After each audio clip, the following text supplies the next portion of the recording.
Hari impamvu ishobora gutuma umugore ashobora gukunda umugabo ariko umutima we ukamubwira uti ntukamwizere, ndetse hari n'indi mpamvu ituma imyaka igenda ishira ariko we akumva nta kibazo afite nyamara igihe kiri kumucika. Hari n'impamvu ituma abantu benshi batekereza ko bafite amahitamo menshi ariko amaherezo bagasanga basigaye bonyine. Uyu munsi reka twinjire mu bice byimbitse bya psychology na sociology n'ubushakashatsi dusobanukirwe impamvu zihishe inyuma y'imyitwarire ituma abakobwa bafite imyaka 30 ndetse banayirenza, bafite amafaranga, bafite aho bigejeje, batabona cyangwa se badashaka gushaka abagabo bo kubana nabo. Mbahaye ikaze, njye nitwa 2MC. Abatarumvishe episode ya mbere y'iki kiganiro ivuga ku mpamvu 6 zabanje, nabashishikariza kujya kumva iyo episode, ariko nanone ntuve kuri iyi video itarangiye kuko iyi video ishobora guhindura burundu uburyo ubona urukundo, ubukwe ndetse n'uburyo abantu bafatamo ibyemezo. Reka dutangire. Impamvu ya 7 ni uko baba barakomerekejwe n'imibanire yo hambere. Umugore w'imyaka 33 uzwi nk'umuntu utuje kandi ufite gahunda mu buzima, iyo yicaranye n'inshuti ze ikiganiro kikagera ku rukundo cyangwa se ku mibanire, aravuga uti narakunze by'ukuri ndetse naramwizeye, ariko ibyo nakoze byose byarangiye mu kubabazwa. Aya ni amagambo make ariko yuzuyemo amateka y'igikomere. Ntago ibi bivuze ko yanga urukundo, ahubwo ibi bishobora kugaragaza ko umutima we ukiri kwirinda kongera kunyura mu mubabare yigeze gucamo. Ariko se kuki ibi bibaho? Reka tubivugeho twitonze. Muri psychology hari inyigisho izwi nka attachment theory yatangijwe n'abashakashatsi aribo John Bowlby ndetse na Mary Ainsworth. Iyi nyigisho igaragaza ko uburyo abantu bagira icyizere n'umutekano mu mibanire ushobora guterwa n'uburambe bagize mu buzima bwabo, ndetse harimo n'imibanire y'urukundo. Rero iyo umuntu yahuye no gushukwa, guhemukirwa cyangwa gutereranwa mu buryo bwamubabaje cyane, ashobora gutangira kwegera imibanire mishya yitonze kurushaho. Hari n'ubushakashatsi bugaragaza ko abantu bamwe na bamwe nyuma y'ibikomere bikomeye bashobora guhurira nabyo mu rukundo, bashobora kugira imyitwarire yo kwirinda kwegera abandi cyane batinya kongera gukomereka. Ariko nanone ibi ntibireba abantu bose, ariko bishobora no kubaho kuri bamwe. Reka dufate nk'urugero ku mukobwa witwa Chantal. Chantal yamaze imyaka 3 akundana n'umusore yumvaga ari we bazabana. Mu yandi magambo yaramwizeye cyane, ariko nyuma y'igihe uwo mubano warasenyutse cyane mu buryo bwamubabaje. Nyuma y'ibyo, igihe cyose hari uwageragezaga kumwegera yahitaga mwanga kuko yatekerezaga ese nawe ntazankora nk'ibyo uwa mbere yankoreye. Ibi ni nako igikomere gishobora gukomeza kugira ingaruka ku mubano mushya. Ariko nanone hari n'ibyo neuropsychology isobanura. Iyo umuntu anyuze mu bintu bimubabaza cyane, ubwonko bushobora kurushaho kuba maso ku bimenyetso bikwibutsa ibyabaye mbere. Ibi rero bishobora gufasha umuntu kwirinda kongera kugwa mu mutego umwe, ariko rimwe na rimwe bishobora gutuma abona akaga aho katari. Rero iyi ni nayo mpamvu hari igihe umuntu mwiza ashobora gucirwa urubanza bishingiye ku makosa yakozwe n'undi muntu wo mu gihe cyashize. Ku ruhande rumwe, kwitonda nyuma yo gukomereka ni ibisanzwe. Ubu rero ni uburyo ubwonko bugerageza kurinda umutima. Ariko ku rundi ruhande nanone, iyo ibikomere bitavuwe cyane ngo bisobanuke neza, bishobora kubuza umukobwa cyangwa se umugore kwakira amahirwe mashya. Rero abahanga mu by'ubuzima bwo mu mutwe bagaragaza ko gukira bidatangira igihe umuntu ahuye n'umuntu mushya bagiye gukundana, ahubwo bitangira igihe yemeye ko yababaye ndetse akumva amarangamutima ye, kandi agafata igihe cyo kongera kubaka icyizere, yaba binyujije mu kuganira n'abo yizeye cyangwa igihe bibaye ngombwa akifashisha inzobere. Mu yandi magambo, kugira igikomere si intege nke, ariko nanone umuntu mushya ntabwo aba nk'uwagukomerekeje. Nanone kandi gukira si ukwibagirwa ibyabaye, ahubwo gukira ni ukwiga gutandukanya amateka yawe n'amahirwe mashya ari imbere yawe. Impamvu ya 8, batinya gutakaza ubwigenge. Nk'ubu nk'umukobwa w'imyaka 31 uba wenyine mu nzu ye, afata ibyemezo uko abyifuza ndetse ateganya gahunda ze uko azifuza by'akarusho kandi yubatse ubuzima yishimira. Mu yandi magambo, bishobora kugutungura wumvishije avuze uti sinzi nimba nakwihanganira umuntu uhora ambwira uko ngomba kubaho. Aya magambo yasesenguye neza ntavuga ubukwe gusa, ahubwo agaragaza gutakaza umudendezo amaze imyaka yubaka. Ariko se kuki hari abantu bafite bene iyo myumvire? Muri psychology hari inyigisho izwi nka self determination theory yasizwe imbere n'abashakashatsi aribo Edward Deci ndetse na Richard Ray. Inyigisho ivuga ko abantu benshi bumva banyuzwe mu buzima iyo bumva bafite ibintu bitatu by'ingenzi, nk'ubushobozi bwo kwifatira ibyemezo, kumva bashoboye ibyo bakora no kugira imibanire myiza n'abandi.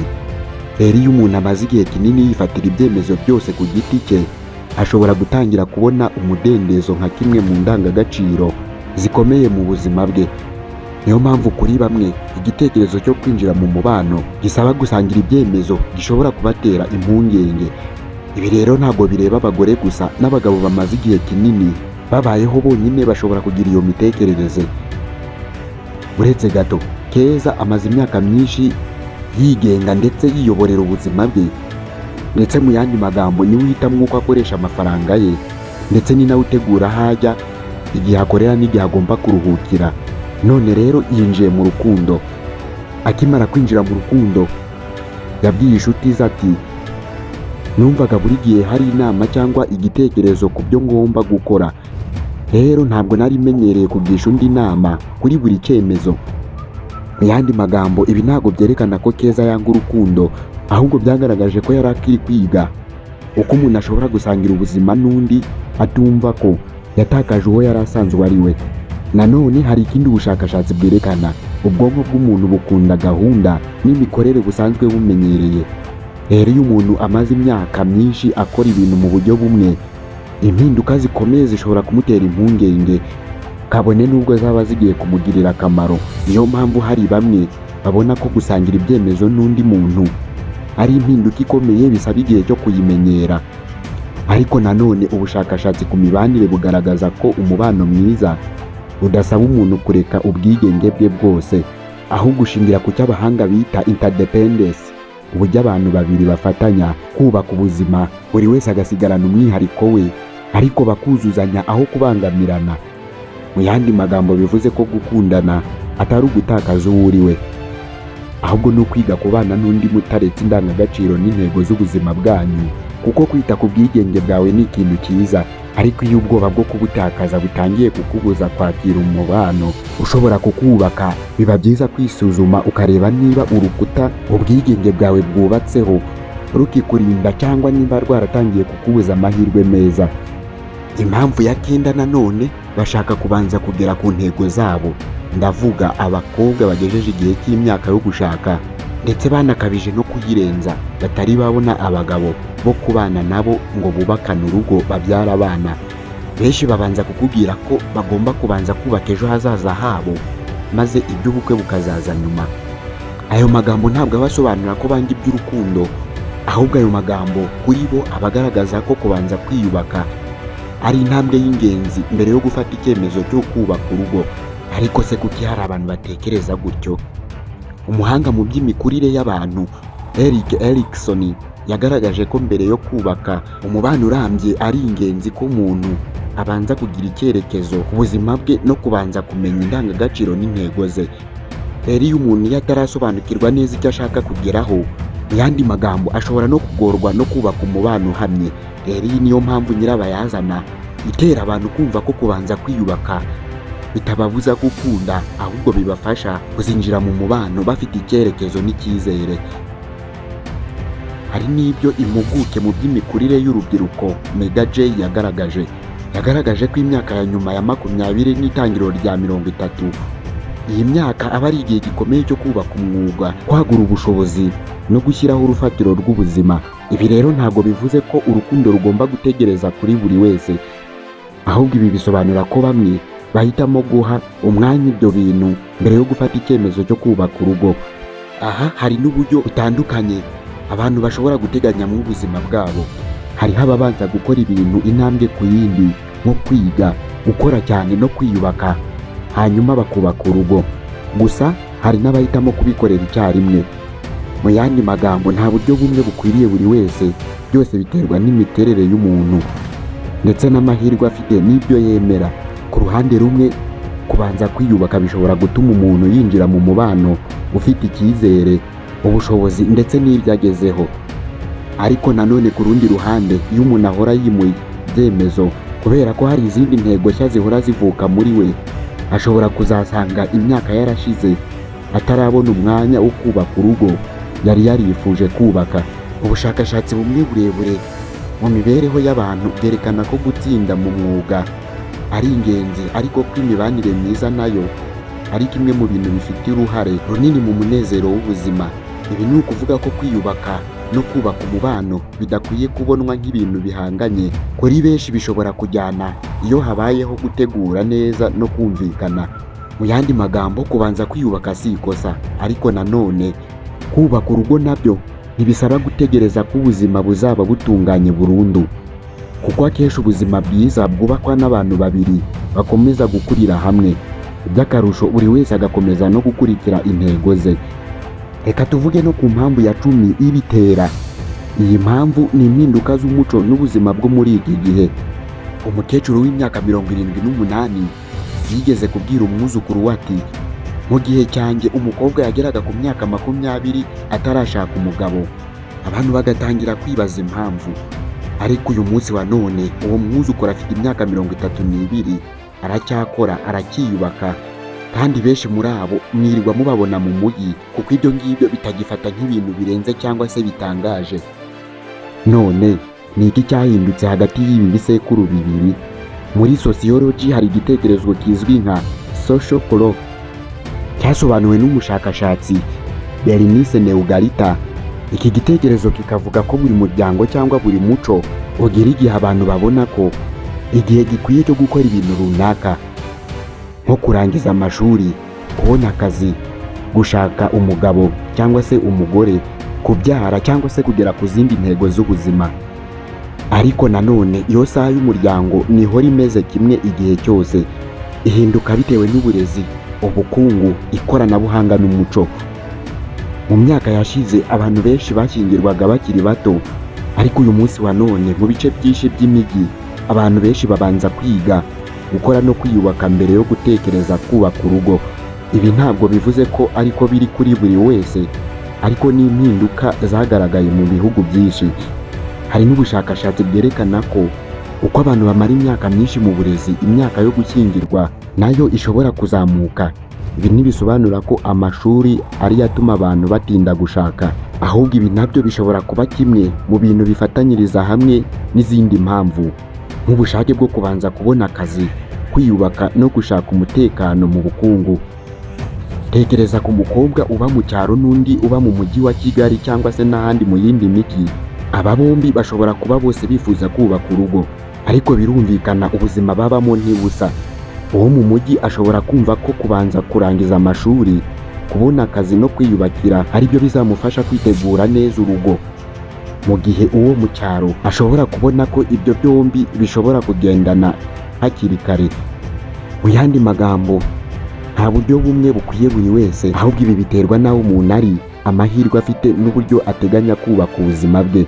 Kwiyongera kw'abagore mu mashuri, uruhare rwabo mu bukungu, ikoranabuhanga, imbuga nkoranyambaga n'uburyo abantu babona imibereho yo mu bindi bihugu, ibi byose byagize uruhare mu guhindura uko abantu benshi babona igihe cyo gushyingiranwa.